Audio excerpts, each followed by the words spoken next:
mesdames, mesdemoiselles, messieurs, Daniel Pilon, CPA, chroniqueur financier. Aujourd'hui, chroniqueur tout court. Je me suis intéressé à la situation au Québec au niveau de la dénatalité et de l'immigration de masse, l'effet combiné. Voir on s'en va vers où. On entend toutes sortes de choses, mais il n'y a pas grand monde qui dresse des tableaux. J'en ai fait un. En 2017, j'ai pas la prétention d'être exact, là, mais je suis à peu près dessus. J'ai consulté, l'effort est là, j'ai consulté des tableaux, Statistique Québec, Statistique Canada, j'ai regardé la population, les naissances depuis le 1900, j'ai regardé l'immigration, etc. Sur 8,5 millions de Québécois, il y en a 6,6 millions environ que la langue française est celle qui est parlée à la maison. 78%. Pour les anglophones, on a à peu près 840 000, à peu près 10%. Et le reste, c'est un peu de tout. On s'en va vers quoi? En 2050, 6,2 millions de francophones, environ 790 000 anglophones et 2,9 millions d'allophones. Vous savez que, si je ne m'abuse, la langue maternelle d'un immigrant au Québec en 2017, si je ne m'abuse, c'est 18% francophones, 3% anglophones et le reste, un peu de tout. Donc, en 2050, on va se retrouver à 30% d'allophones et 62% de francophones. C'est la chute libre et ça continue en descendant après. J'ai arrêté en 2050. Je veux pas voir la suite. Je vais vous expliquer comment je suis arrivé à ça. Mais avant ça, je vais vous faire comprendre que le phénomène est que le parti au pouvoir, je ne veux pas faire de politique, mais ça donne que c'est le Parti libéral du Québec, a compris qu'il n'a pas le vote des Canadiens français. Ça, c'est très clair, à part une toute petite minorité. Donc, eux, en faisant rentrer des nouveaux venus à profusion, ils vont chercher des votes. Puis les votes, ça paye, hein? Vous savez que ça donne, je pense que c'est 2 piastres le vote par électeur par année. C'est que un parti qui va chercher 2 millions de votes et il y a 4 millions qui rentrent à chaque année dans sa caisse. Gracieuseté du directeur général des élections, en fait, c'est le gouvernement, ils se sont votés ça en chemin. Donc, les libéraux savent compter. En 2017, il y a eu, je pense que c'est 53 ou 54 000 immigrants.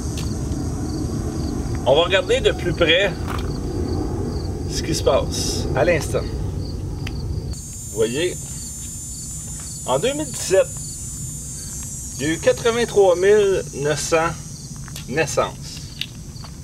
On a perdu 66 300 Québécois et on a eu 53 000 immigrés. Qu'est-ce qui se passe là-dedans?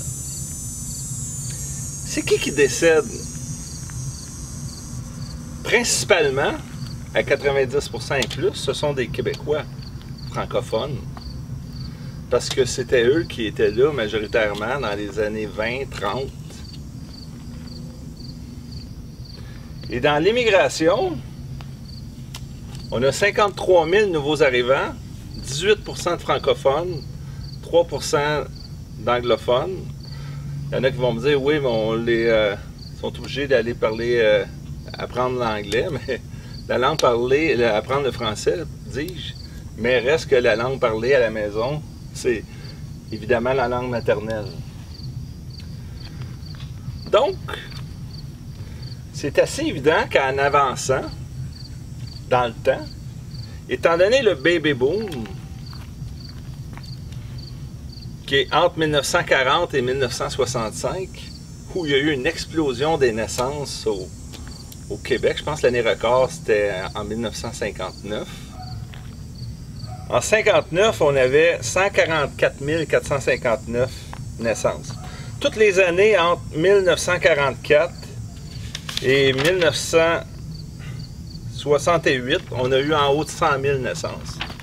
On patauge maintenant dans les 88 000 parce que, évidemment, les familles ont rapetissé. Dans les années 70, on est tombé en bas de 100 000 naissances et après ça, en bas de 90, en bas de 80, même en bas de 70 000 naissances dans les années 2000.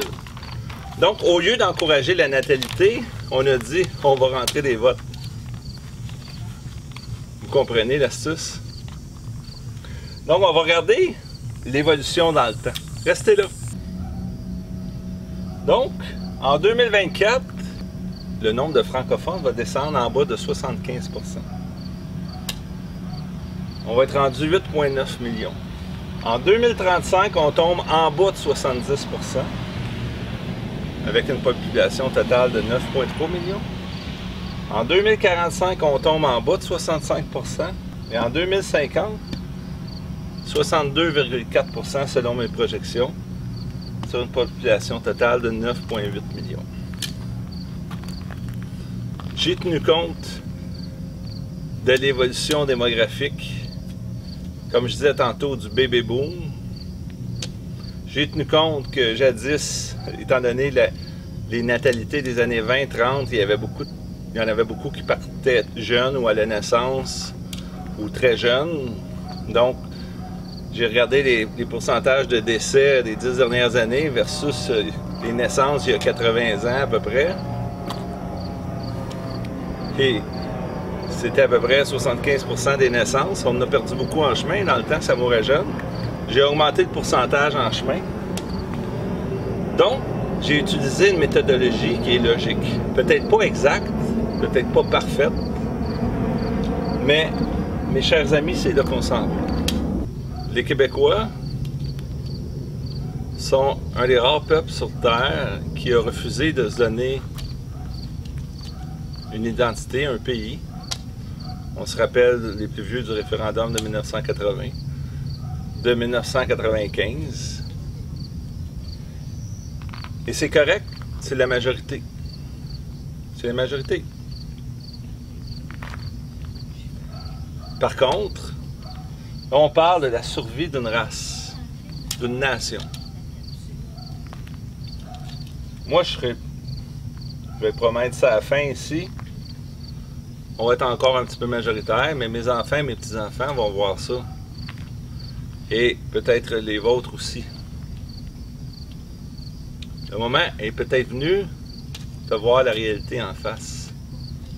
Et parole d'un gars qui sait compter, qui a fait ses calculs, c'est vers ça qu'on s'en va. En espérant que cette capsule vous fera réfléchir, sans prétention, sans préjudice, sans aucune forme de discrimination, je vous invite à partager pour vos proches, parents, amis, quiconque aurait à cœur la survie d'une nation. C'est Daniel Pilon, CPA, chroniqueur financier, toujours indépendant.